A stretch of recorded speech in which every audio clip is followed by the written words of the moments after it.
Welcome to Central Coast Self-Defense. I'm Peter. Today we're going to be talking about Master Wong versus Ramsey Dewey.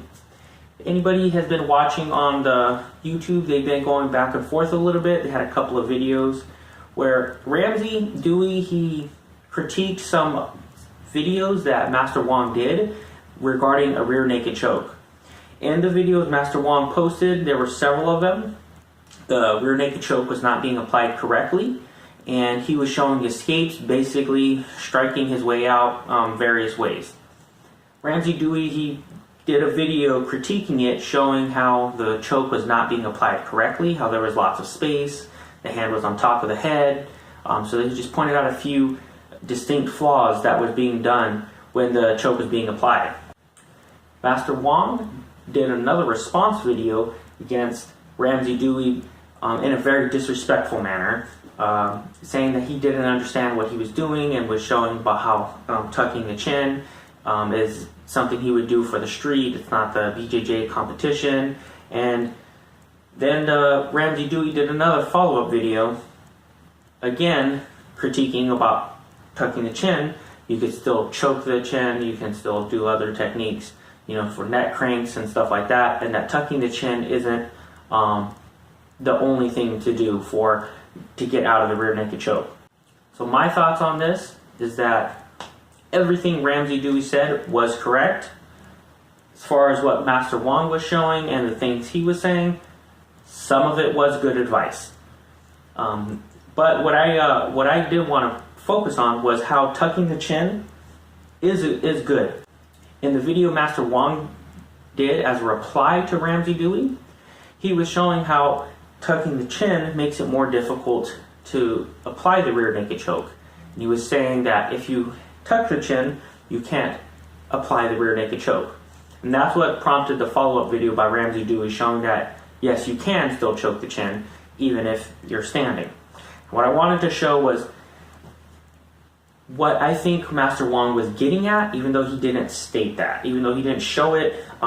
There is some validity to tucking your chin while standing and making it more difficult. But the issue really is this. In Ramsey Dewey's videos, when the choke was being applied, his partner squatted down and allowed Ramsey to put the choke in and then said, okay, try to get out. And he did that because he was demonstrating, if the choke is being applied correctly, how to escape it. In Master Wong's videos, his partner was taller than him and stood upright, and Master Wong, as a result, could not get the choke. And this is what I wanted to show. If I am the same size as Bob, I can come around the back here.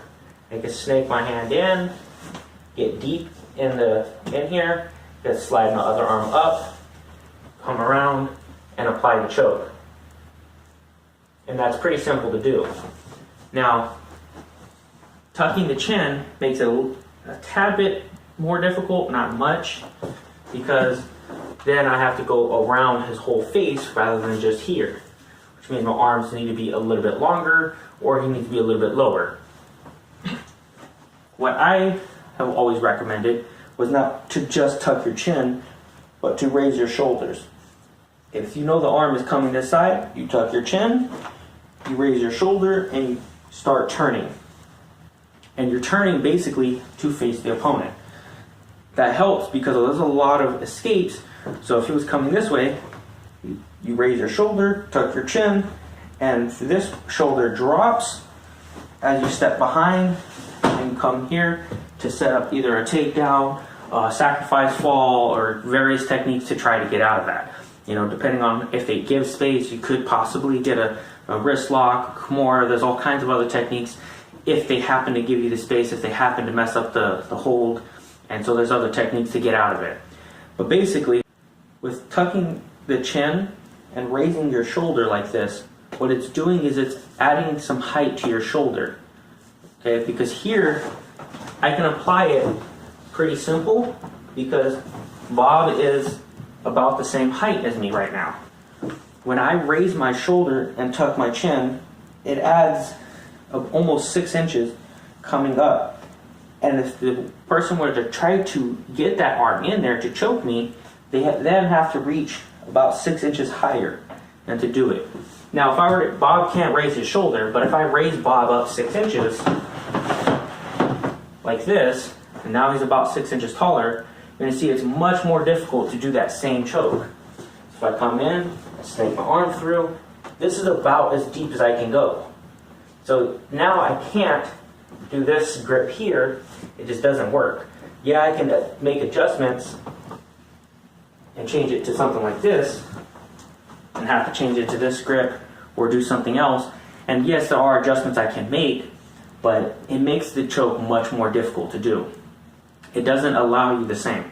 And if the person, again, if they're raising their shoulder and tucking their chin, the arm is probably going to wrap around their shoulder, wrap around their head, and that's not going to be able to do the choke. It could buy you enough time to just stick here, put your hand in so that they can wrap around your arm. You can frame against it depending on how they grab you, and that's one thing I did like about Ramsey Dewey's video is he showed it's very dynamic. It can go a ton of different ways, and he showed different ways of getting out of it, and there was no specific way that he showed of you get out of it like this, because in every situation it's going to be different.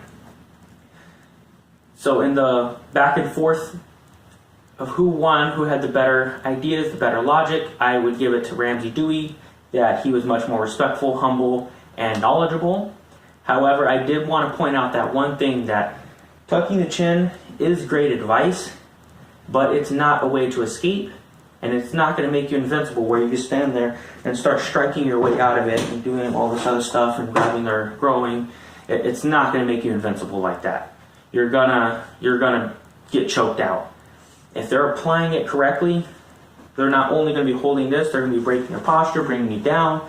They're not going to be allowing you to even do the technique I was showing here by getting your foot behind them and then setting up for the takedown or a sacrifice fall or whatever it may be. If they're applying it correctly, they're going to break your posture. So that's really not even going to be possible. And that's why if they're applying it correctly and breaking your posture, getting the choke in and squeezing tightly, and they have their hands in the right places, they're not sticking their arms out or doing all this other stuff when they're setting it up, then chances of you getting out are very slim. But there is still some great advice in tucking your chin, but also raising that shoulder on the side or wherever they're trying to do the choke from. Thank you for watching Central Coast Self-Defense. Glad to have you on.